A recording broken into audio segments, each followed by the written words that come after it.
제가 옷을 갈아입을 때마다 거울에 비친 이 목의 흉터가 자꾸 끔찍하게 자꾸 느껴지기도 합니다. 와이셔츠 깃이 없었으면 어떤 결과가 났을까 하는 그런 생각이 자꾸 얼핏 나는 것도 일종의 트라우마일 수 있겠습니다만, 우리 국민들께서 삶의 현장에서 겪는 그 고통과 그 범민에 비하면 뭐 그리 큰 일이겠느냐라고 위안 삼습니다. 기자신문 최기찬 기자입니다. 대표가 되신 지도 이제 1년 반 정도가 되셨는데, 좀 1년 반 정도 지나면서 좀 가장 큰 성과가 어떤 건지 좀 말씀을 해주시면 좋을 것 같고요. 그리고 사실 복귀를 하시면서 이제 극단적인 정치를 끝내겠다고 말씀을 하셨는데, 사실 공천 과정이 진행되면서 극단적인 그 부분이 좀 더 심해지고 있는 것 같습니다. 양극화된 정치를 끝내기 위한 대표님만의 어떤 보관이 있는지 좀 궁금합니다. 제가 옷을 갈아입을 때마다 거울에 비친 이 목의 흉터가 자꾸 끔찍하게 자꾸 느껴지기도 합니다. 와이셔츠 깃이 없었으면 어떤 결과가 났을까 하는 그런 생각이 자꾸 얼핏 나는 것도 일종의 트라우마일 수 있겠습니다만, 우리 국민들께서 삶의 현장에서 겪는 그 고통과 그 범민에 비하면 뭐 그리 큰 일이겠느냐라고 위안 삼습니다. 관심 가져주신 데 그리고 도와주신 데 대해서 다시 한번 감사드립니다. 취임 제가 대표가 돼서 낸 성과가 뭐냐, 그건 뭐 제 자신이 평가하기는 적절치 않은 것 같고, 결국 그게 이번 총선 결과로 드러나지 않겠는가라고 생각합니다. 정치인이 이런 성과라고 하는 것은 결국 국민들의 삶과 또 국가의 미래를 얼마나 개선했느냐, 또는 퇴행을 얼마나 효율적으로 잘 막아냈느냐라는 것도 아니겠습니까? 그 평가는 결국 국민의 눈높이에서 우리 국민들께서 하시는 것이고, 그것은 결국 선거로 표현될 것으로 생각합니다. 최선을 다하도록 하겠습니다. 극단적 정치, 지금 우리 사회에 적대감이 넘쳐나고 있습니다. 기본적으로 사회는 갈등합니다. 각자가 이익을 추구하고 또 이해관계가 충돌하기 때문에 갈등은 필연적이죠. 이 갈등을 조정하는 것이 바로 정치의 역할입니다. 이 갈등을 조정하고 이해관계를 조정하고 또 대화와 타협을 통해서 일정한 합의에 만족하지는 못하지만 수용할 수 있는 합의에 이르는 것, 이게 바로 정치의 본연의 역할 아니겠습니까? 여기서 대전제는 상대의 의견도 옳을 수 있다.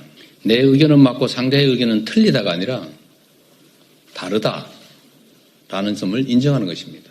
그리고 권한을 가진, 즉 국민의 선택을 받은 권력자는 바로 이 이해관계 조정, 갈등 완화, 국민 통합, 공동체 통합, 이게 가장 큰 일인 것입니다. 후보일 때는 특정 세력을 대표하겠지만 대표가 된 후에는 모두를 대표해야 되는 것 아닙니까? 하다못해 동창회에서도 신림동파, 봉천동파 나뉠 수 있는데, 그러나 동창회장이 되면 봉천동이든 신림동이든 신도림동이든 가릴 필요 뭐 있겠습니까? 그래서는 안 되는 것이죠. 그런데 대표가 된 후에 그 모두로부터 받은 권한을 자신과 자신의 가까운 사람 세력을 위해서 일방적으로 사용하면 다른 사람들은 그 선거와 선출 행위로 인해서, 즉 권력의 위임 행위로 인해서 더 나쁜 상황에 처하지 않습니까?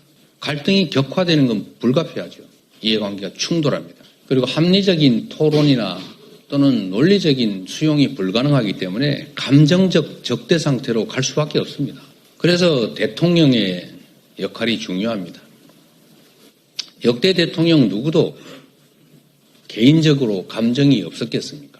또는 특정 정치 집단을 위한 이익을 추구하고 싶은 욕망이 없었겠습니까? 인간이기 때문에 당연히 있지만, 공인으로서 개인이 아닌 국민으로부터 모두를 위해 일할 수 있는, 일해야 하는 힘, 즉 권력을 부여받았기 때문에 그 사적 욕망을 절제하고 공적 이익을 위해서 그 권한을 공정하게 행사하기 위해 노력하지 않습니까?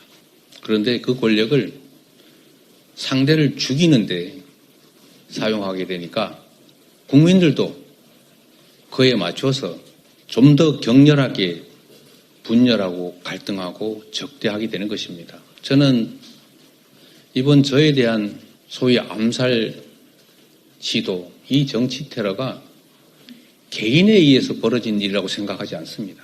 이 정치 테러라고 하는 것은 역사 속에서도 보여지는 것이지만 사회 전체적인 분위기나 또는 특정 집단들의 일종의 욕망에 따른 결과인 경우가 많았습니다.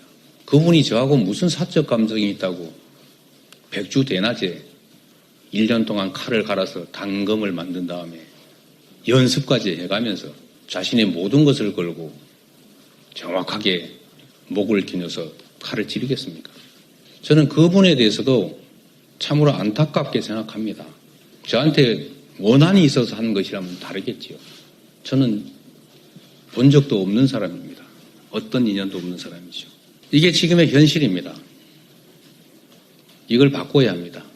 바꾸는 첫 출발점은 통합의 책임을 가진 권력자가 통합의 책임을 다하는 것입니다. 상대를 인정하고 자신의 욕망과 권력을 절제하고 주어진 권한을 모두를 위해서 공정하게 행사하는 것입니다. 그 길로 가야 합니다.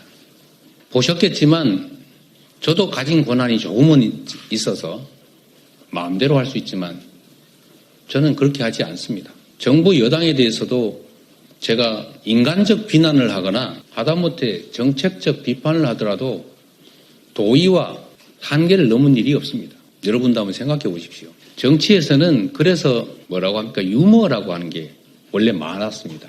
이해관계를 가지고 충돌하기 때문에 속으로는 칼을 가지고 있더라도 또 타협하고 또 대화해야 하기 때문에 똑같은 얘기도 부드럽게 하는 거죠. 근데 우리는 유머가 사라졌습니다.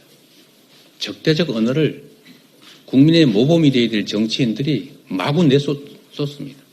표현부터 절제하고 우리가 비록 작은 권한을 가졌지만 그 작은 권한의 행사에서도 절제하고 별로 모범으로 삼고 싶어 하지 않겠지만 그 상대도 모범으로 삼을 수 있도록 우리 자신부터 조금이라도 변하려고 합니다.